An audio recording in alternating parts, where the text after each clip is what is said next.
Ready to make a real impact every day?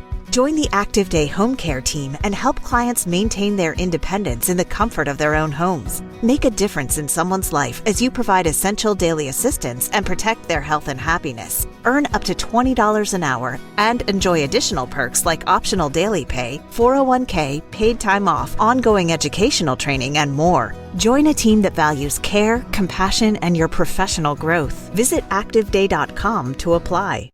Ever get the feeling you're being watched online? It's data brokers. They collect your personal info, your browsing habits, where you live, and who you're related to, and then sell it to the highest bidder. Aura helps stop that. Aura automatically removes your personal info from data broker sites and keeps it off. It also monitors the dark web, protects your devices, alerts you to real-time threats, and more. Start your free trial at aura.com/listen. That's AURA.com/listen for your free trial. If you love entertainment, current events, and Hollywood, don't miss Creator to Creators, hosted by the filmmaker Meosha, known for the Shudder hit documentary Horror Noir and the acclaimed film Anatomy of an Anti-Hero, Redemption. This show features interviews with filmmakers and creatives from around the globe. Join the fun with guest celebrities and gain valuable insights. Subscribe now and follow Creator to Creators. Hi guys, welcome to Creators to Creators today. Today we have a special guest. My name is Georgiou. I'm so excited to be here. Thanks for having me. Absolutely. I'm excited to have you on. I love going back to the beginning. I always say the beginning, all like charts our trajectory, where are we going in life, our little habits we pick up along the way, kind of follow us into our adulthood. Tell me a little bit about what your childhood was like and how did you find your way into doing the things that you're doing now? Oh yeah, it's crazy to even think that because I feel like not a lot of people ask that question typically. It's normally what was life like after college? And you're like, okay, that wasn't that long ago, so I can remember. But no, I mean, I feel like my childhood, I remember I had the most amazing childhood, first and foremost. I think that the one thing I continuously remember for it was always being extremely busy. I feel like my parents always had me in multiple different sports. I did karate, I did ice skating, I was in soccer, I was in gymnastics, and it was always one thing after another. But I remember always loving it, and it was always something that I would tell them, okay, I want to try this next. And I think that's always just been a personality trait of mine. Yeah. So I feel like just going back and forth from sports, really intensive in school as well, just like always trying to build myself, always wanting to try something new. And I remember just like never wanting to be comfortable. I feel like once I did something for too long, I was always like, okay, what's the next thing that I can try out? What's the next thing that I can do? I also come from two parents who were both entrepreneurs. Both of my parents actually came to the US from Greece. So their upbringing was, very non-traditional. They came to the US at a pretty young age and it was not easy. So I always had two really amazing people to look up to who were very hardworking, always pushed themselves to their limits. And I think that really tracked down to me and myself wanting to push myself to my limits. Yeah. And I really think that translates into who I am today and my career today and how I got here, essentially. Yeah, that's amazing. Like I know for me, it was one summer when I was 16 years old. I remember renting one summer the Alfred Hitchcock like Presents series, and I was like, I want to be whatever he's doing. I want to do that, like that kind of sparked that everything from there. So was there someone that you saw that, I mean, besides your parents, like that you're like, okay, I want to start my own company. I want to do these big, massive things as a female, women, we're told, we're put in boxes all the time. Mhm. So to break out of that box and to break out of that mold. Yeah. Yeah. I honestly, I owe everything that I've ever done to this day to my parents, truly, because I think at the end of it all, they've always been the people there for me, where if things are going super well, they're my biggest cheerleaders. And if things aren't going super well, they're always the people that are my biggest supporters Yeah. as well. It's not only when things are going good, it's when things are going bad as well. Yeah. So I think to answer your question, they've kind of always been those people for me. And at the end of the day, the encouragement that they've been able to provide for me, I think that they always formatted the way that they've taught me things in the opportunities are endless. They Yes. said, if we could do it, you can do it 100 times better. They always Yes. tell me we're setting a foundation for you so you can take a step there and build something bigger for yourself. So it's really interesting because I think that when you're a first generation of two parents that come from a different country, Yeah. found a lot of success in starting their own business, they were in survival mode. Like really at the end of the day, it's kind of life or death. You have to make something out of yourself. So to me, the way I always see it is if they can do it, I have no excuse that I can't. So I've always seen the opportunities are endless and even more than that. So I really think at the end of the day, they're kind of the foundation for me. Obviously, I have a lot of other people who inspire me and who have supported me, but from when I was so little up until now, they've just always been those people. And I'm so, so incredibly grateful. I love that. I love that. Yeah. So, I mean, gosh, I mean, yeah, absolutely. I think it's something about having those parents that can speak life Yeah. and if they did it with all the tools that we have now, there is no Yeah. excuse, right? The social media, digitally, like everything is online. And, Mhm. we can utilize this opposed to being back then when they were born. It wasn't so Exactly. easy. Exactly. That is exactly how I see it, where it's almost all these tools and all this information is so accessible and so at our fingertips at this point where the argument is also like sometimes it is very overwhelming. Sometimes the opportunities are so endless and there's so much information at our fingertips where I'm like, what do we even do with all this? Like, what direction do you even go Yeah. in with all of innovations every single day? Like, there's always something new. So, there's good and bad with it, but I definitely agree with you where at the end of the day, when you see people make something out of nothing and you're starting at one step beyond that, how can you fail? Yeah. You know, it's always just kind of pushing yourself and just wanting more and wanting better. Yeah, 100%. What inspired you to start HG Media? Yeah, so it's really interesting because when I had gone to college, I went in for marketing and business law. I wanted to go down the legal route. I actually wanted to be, ideally, I want to go down the route of like an attorney in like the business field and potentially Yeah. working on like the small business side of things. Went into school, decided to take that as my minor because I really wasn't sure. I was like, it's very specific, and I don't know if I want to commit in that route if it's not something I'm not sure that I like quite yet. So I was like, okay, let me dabble into marketing and law. We have the creative and the analytical side of things. I really started to fall in love with marketing. It not like it wasn't as creative as I thought it would be, but you can be analytical with it and you have to be analytical with it. So I liked that you got both pieces of that within that career route. And then when I was on the track to graduate, I was like, okay, what is the direction I want to go in? And I remember I was like, I want to work in global marketing in the sports field. So I want to work with Red Bull or Billabong or something just like really exciting. I want to Yeah. travel and I want to do all this stuff.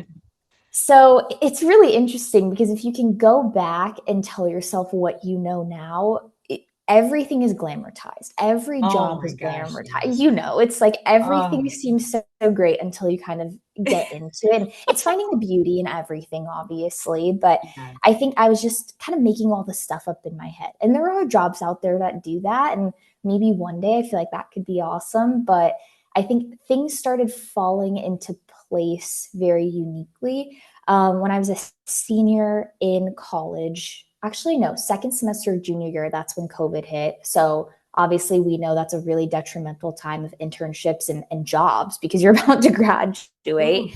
Ooh. Um, Yeah. to me, I was like, okay, it's a little bit of a hit, but we're all sitting at home. So I can find a job anywhere now. So I almost saw it as an opportunity of there's a lot more doors that are going to be able to open because I'm not confined to where I live. Yeah. So I ended up getting an internship at an entertainment firm called Studio 71. And then Nice. I ended up getting a full-time job there after my internship. And I was working there for about 3.5 years. I was working in business development. So it was essentially my role was like the middle person between the brands, the platform, and then our company. So it was a creative role. I was working with influencers. I was working on like marketing campaigns, and I really saw everything end to end. And that Yeah. was the first time I was able to see that. And I was like, this is awesome. This is kind of the new wave of where everything is going. And there's Yeah. a huge uprise in the industry. So again, it's kind of like I mentioned to you before. I always had a knack of wanting to do my own thing. It Yeah. was just a matter of what is that thing going to be. So when I was at Studio 71, it was during the time where Snapchat was making a big uprise. Yeah. And I was actually put on that account where I was handling all the beta programs for Okay. Snapchat. Okay. And That's I was like, huh, most of us haven't touched Snapchat since we were in middle school. I wonder what's going on here. And I really start to like see the uprise of what's now called Spotlight, which is like TikTok on Snapchat. I nice. saw the stories monetization. I was onboarding 500 influencers a month onto the platform. I was really, really specializing on that one platform. So then when that kind of phased out, and their programs were up and running and it was self-sufficient, and Studio 71 kind of came off that account, I told myself, I was like, okay, I think I want to start transitioning out, not for any reason aside from the fact that I know I want to do something on my own. And I have to make myself uncomfortable again. I'm getting too comfortable. I get it. I Um, completely understand that. yeah. So it goes back to the question that you had as well of like, tell me how you grew up. It's interesting because I honestly haven't even thought about it until right now and making that connection of, okay, I got good at this one thing. It's time to go to the next thing. Yeah. Yeah. So I felt like that's how I was getting in my corporate career. Loved everyone I worked with. I thought it was just the Sure. most phenomenal place to be. But I was like, okay, what's the next step? So I told them December 2023, I was like, okay, that's going to be my last day. I said, if I speak it to the universe and tell my boss, then it has to be real. I can't go back on it. So, so in December 2023, I left Studio 71 and then I was working on HG Media. It was just like an idea in my head, but I was like, okay, now's the time to start. Yeah. So January of 2024, full time started HG Media. And with my co founder, his name is Colin Harrington. And yeah, we've just kind of been the duo ever since, and Love it. it has been phenomenal. And I'm excited to talk more about it as well. That's exciting. That's exciting. So for those out there, starting your own business is, I'm sure, pretty kind of scary. And there's a bunch of media companies out there that Yeah. offers things. How did I don't know, to me, like, I'm sure there's been a lot of challenges. What were some of the biggest challenges as far as like scaling HG Oh, yeah. Media? Absolutely. I think the biggest thing at the end of the day is credibility. Um, Mm. I knew going into it, I told myself, I was like, okay, the first 2 years, you're going to be building your reputation Yeah. pretty much. You're going to be gaining clientele. You're going to be doing jobs, but I think people have this misconception sometimes when they start their own company, no matter what it is, a media company, a retail store, whatever it is for that first year, two, three, even first 5 years, you're pretty much going to be at a loss because there's going to be a lot going into marketing. There's going to be a lot of just time going into networking with people because you're asking them to spend money with you. Yeah. So they're not going to be spending money with somebody that they can't see case studies of like something bringing to the table. Yeah. So for us, it was really all about getting that first client and Yeah. really starting with something and being able to build. And at the end of the day, with your career or a first job or an internship, it's almost like you need that one person to give you a chance, and then you can start growing from Yeah. there. So I really think that was kind of the biggest thing. And it's still something that's challenging because at the end of the day, you work with people and they see you and they're like, how old are you? Like, you're so young. What do you know? And kind of, comments like that. And it's expected. It's Sure. fine. Sure. But I really think at the end of the day, especially in digital, things move so, so fast. And you really need people who understand a certain space really well. And just because they're a smaller team doesn't mean they can't do what a 20-person team does. Because Yeah. I've worked with people at these massive companies and these 20 people teams, and the efficiency sometimes is really not there. So I think there's kind of a misconception of a smaller company can't handle the requests of maybe what a bigger agency can, let's Got say. you. Yeah. No, I'm sure that's something that's comes up a lot. Like, oh, how old are you? Because you look, yeah, I mean, you do look amazing, like super young. But that's a good thing. It's a great thing. Thanks. Like, look at me, I did it, and look at you. um, it's so cool because I read, your bio and the people you work with, and I'm curious of what was that, one of your most memorable campaigns that you worked with, and I think you did work with Disney and Levi projects. How was that? Yeah. And Yeah. did It you think was, you could land that kind of deal, or was it surprising? yeah. I think I always, like I had kind of mentioned before, like the expectations for myself and Colin, like I said, who is my co founder, we work super, super closely. Our expectations for ourselves and our business have always been so high, Love that. where in my head it's always been like I am going to work with these clients because I have before, I know how to do it, why am I not Yes. going to? And Yes. it's not like it's a fake it till you make it mentality. It's more of like I'm going to come in and I'm going to be confident because I do know what I'm doing and Yes. I do feel like I should be here. Everyone kind of talks about, imposter syndrome and things like that. And I think that is very real. I think it is very human. Sometimes, especially in the beginning, you are going to feel a little bit like, should I be in this room? Do I know what I'm talking about? But again, I think it's with sales and with marketing and everything you do and networking, it's all about how you talk to people. They are not going to buy into you no matter how young or how old you are if you don't sound confident in what you're saying and you don't sound Mhm. confident in what you're trying to present to them. So I feel like going back to your question of working with these brands and how it kind of came about, a lot of it was networking and a lot of it was getting on calls and really being able to explain to people what we can provide to them. And Yeah. it's been really awesome because you see that with the retention of clients as well. I think one of the biggest projects that we were able to do was with Amazon Music. Nice. I it was the first time they had ever wanted to activate on Snapchat with their merchandise. And it was for Charlie XCX. She was going on tour and they were like, hey, we've never used Snapchat before. We would love for you guys to basically come in and run a creator campaign on Snapchat and TikTok. We'll kind of see which one performs better. We'll do it as a test run and kind of go from there. And yeah, it was incredible. We were able to be creative. We were able to work with the creators. We were able to be analytical and be able to take those numbers and comprehensively pack that together and bring it to a client and say, this is how it performed in a way that people understand because you can't just shoot data their way and that's it and be like, here you Right. go, so yeah, it's been absolutely incredible. And another awesome thing that we did was with the Chicago Bulls as well. Nice. So they are very active on Snapchat, and we have a great relationship with their team, and they had come to us and at first it was for Summer League in Vegas and they wanted a creator on the ground at Summer League doing coverage of the event. So that was a really awesome experience. And then they had to come back and they were looking for a creator to actually go to Chicago to cover the game and then the revealing of like the new court that they have at their home court.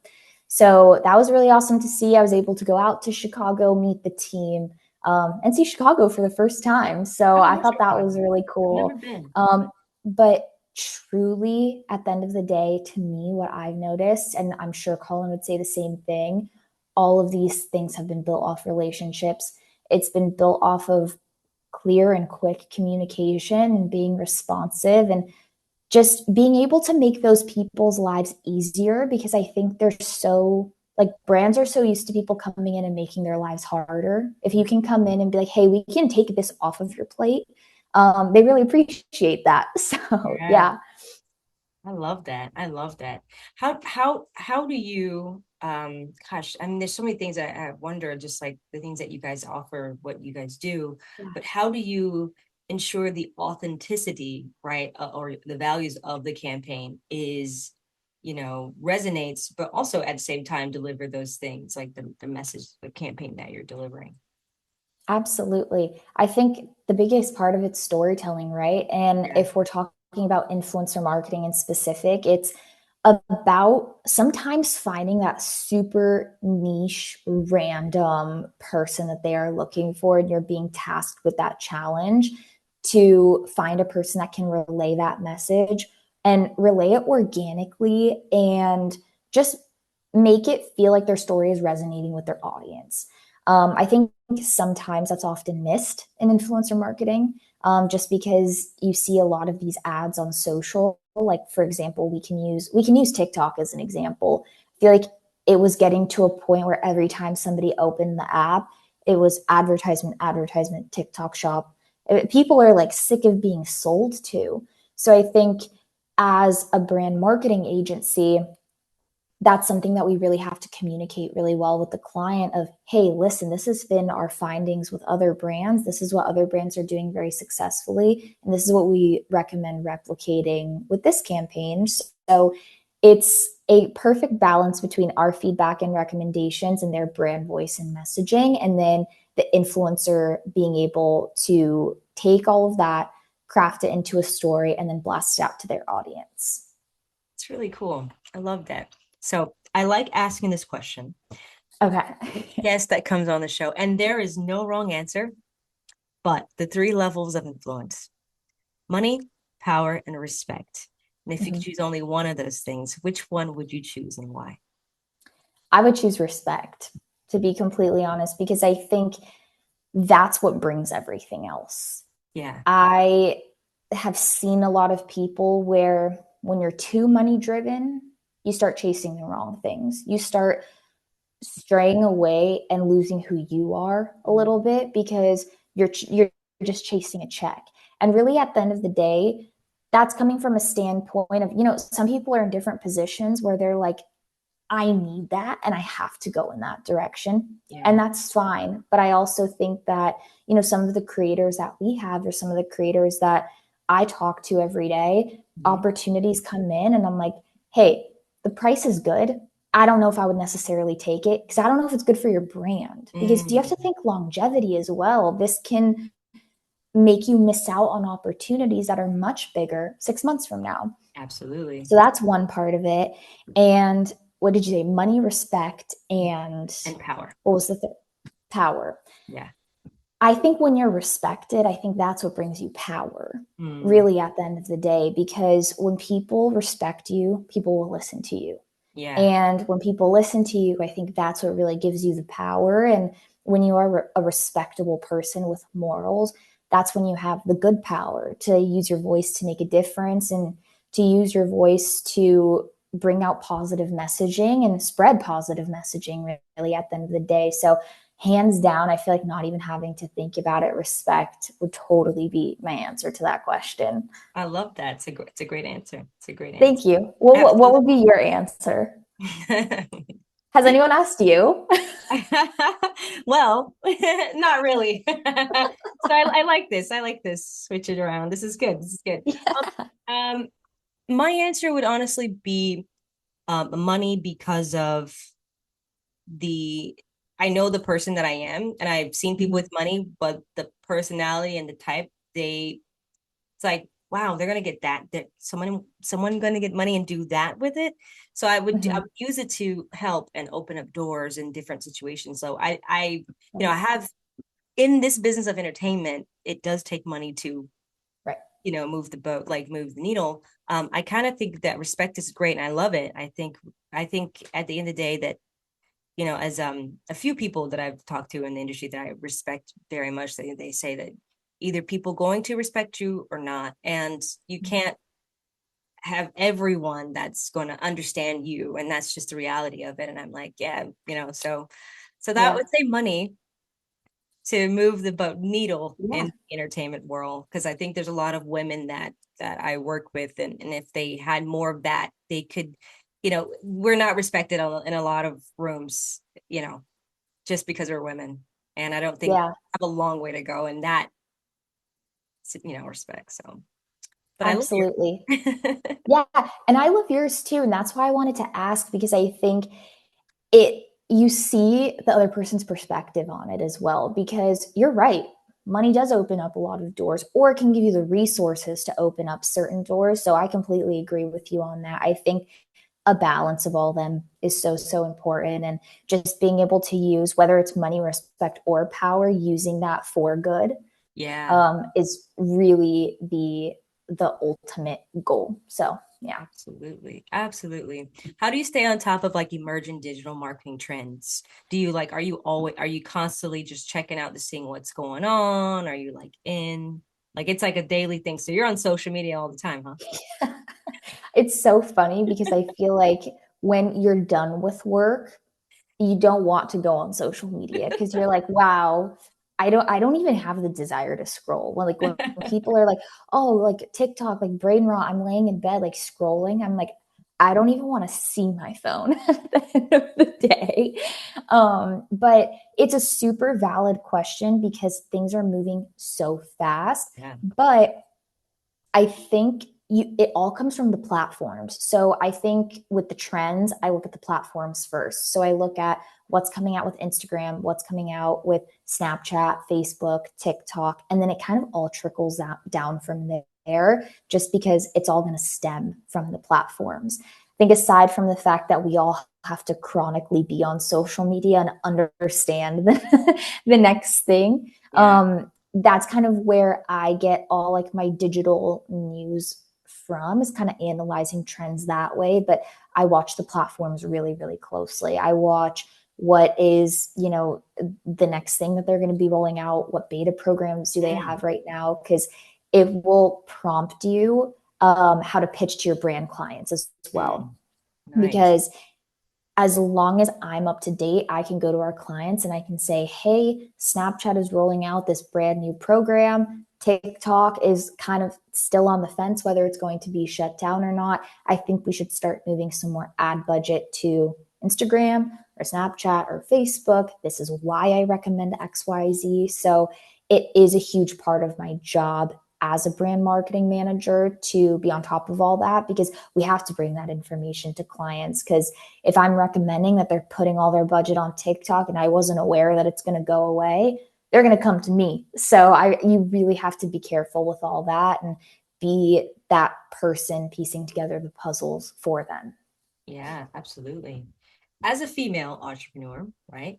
Mhm. In this competitive industry that you're in, what Yeah, advice would you give to women who are looking to start their own business? absolutely. I would say confidence is everything because you will be in rooms with people that are going to look at you and they're going to act and it might be other women and it might be men and I've seen it all the time like it's just really with anyone people are always going to look down on you no matter who you are they're always going to think that they're going to know more Yeah. or you can't bring anything to the table if you want to start your own business and you're new to the space, you have to go into it being so okay with rejection and being really strong in the values and the goals that you have because there will be people telling you your idea sucks. You just can't listen to it. You can take the criticism and you can say, maybe there is something about it that's not resonating with the audience. Okay, I'll take that into account and see what we can do. But I knew going into this that, like I told you, my background, I've always been in sports. I did acting growing up as well. They're all very critical fields. I feel like I got really used to it of people will always have their judgment. So I think that's going to be my biggest piece of advice, especially as a woman getting into this space, especially if you're a young woman, or honestly, whatever age you're in. There will be people criticizing you. Don't listen to that criticism. Whatever entertainment, whatever space you are in, just stand true in your morals and your values and keep that goal and keep that vision in mind. If it's a piece of paper or a post-it note next to your computer, hold on to your why. If you have a strong why on like why you started this business or why you're doing the thing that you're doing, nobody will be able to tear you down. They just won't. So that's my biggest piece of advice. That's beautiful advice. That's absolutely great advice. Thank you. That's such great advice. What would you say if you didn't do this, if you didn't take this route, what route do you think you would have taken outside of this? As far as like your where do you want to go, like with your life, your career? That's so interesting because I feel like a lot of this in terms of my career and my route has been in my hands, but it has also not been in my hands. Like certain pieces of it had to fall into place for me to go in this direction. And it's almost hard to imagine life in any other way because Yeah. I feel like like that is such a Same. good question. Like I have no idea because I think that sometimes you're put in those weird positions of like, for example, like I mentioned before, I knew I wanted to go into like global marketing, working in the sports field and being able to travel a lot for my job. And I was always trying to go in this direction. I was interviewing with one specific company. I think I had applied to 40 different positions, had like 15 different interviews, like kept getting to the end and I was just never getting it. And I was like, okay, is this me always going in this direction and the door is about to open? Or is this God telling me, no, this is not your route. Like you need to be going in this direction. Yeah. So I think I really turn to my faith a lot as well, where I'm just kind of like, if I am supposed to be here, I'm supposed to be here. And, sometimes people are a little too reliant on their destiny where it almost like disables them, where they're like, everything will fall into place and it will be okay. That's also not reality. It's always the perfect balance of you have to work really, really hard. You're working night and day and you're really fighting for it. But sometimes if it is not meant to happen for you, things are not going to fall into place for it to work. Because sometimes there's a different direction. So it's kind of hard for me to imagine because I wake up every day and I'm really excited and really proud of what I do. But I almost can't imagine anything different. And down the road, that might change as well. And I'm so open to that if that's what's meant to be. But as of right now, I think everything have kind of played into a way that I'm really excited and really happy about. Awesome. I love that. That's beautiful. Well said. I love it. Thank you. Where can people find you and your company information on social media to reach out to you for anything? Yeah, absolutely. So we have a website. It's hgmedia.us. And you can reach out to me at hope@hgmedia.us. Myself and my co founder, we're both on LinkedIn, super active on LinkedIn. That's also my big advice to anyone getting started in the industry. LinkedIn is like a holy grail of networking. It is so incredible. So my name is Hope Georgiou. You can find me there. And then my co-founder, his name's Colin Harrington. And yeah, I always encourage, I love speaking with people. I'm always responsive when they reach out. And yeah, you can pretty much find us on all social media, LinkedIn, a website, we're everywhere. You kind of have to be, right? Yes, sadly. I can't keep up with it. I try. Instagram is like my main baby, but like Yes, everything else I try. I'm like, okay, fine. It's a I lot. know. It is a lot. It is. It's a lot of upkeep. It's a lot to keep up with, but it's almost like each platform has its own set of audience and its Yeah, own set of people you connect with. So yeah, we try to keep up with everything, especially in these early phases since it's so important. But yeah, you can find us across any of those. awesome. Well, thank you so much for your time. It was a pleasure. It was lovely meeting you, and thank you for telling us Thank about you. your company and just hearing your journey was just lovely. Thank you again. I appreciate your time. Thank you. Thank you so much. It was a pleasure to be here. And I hope this helps anyone listening, honestly. So, yeah, this was awesome. And it was so nice to meet you. Same. It's nice to meet you too. And thank you all for listening. And always remember to live, love, laugh. We'll see you guys next time. Bye bye.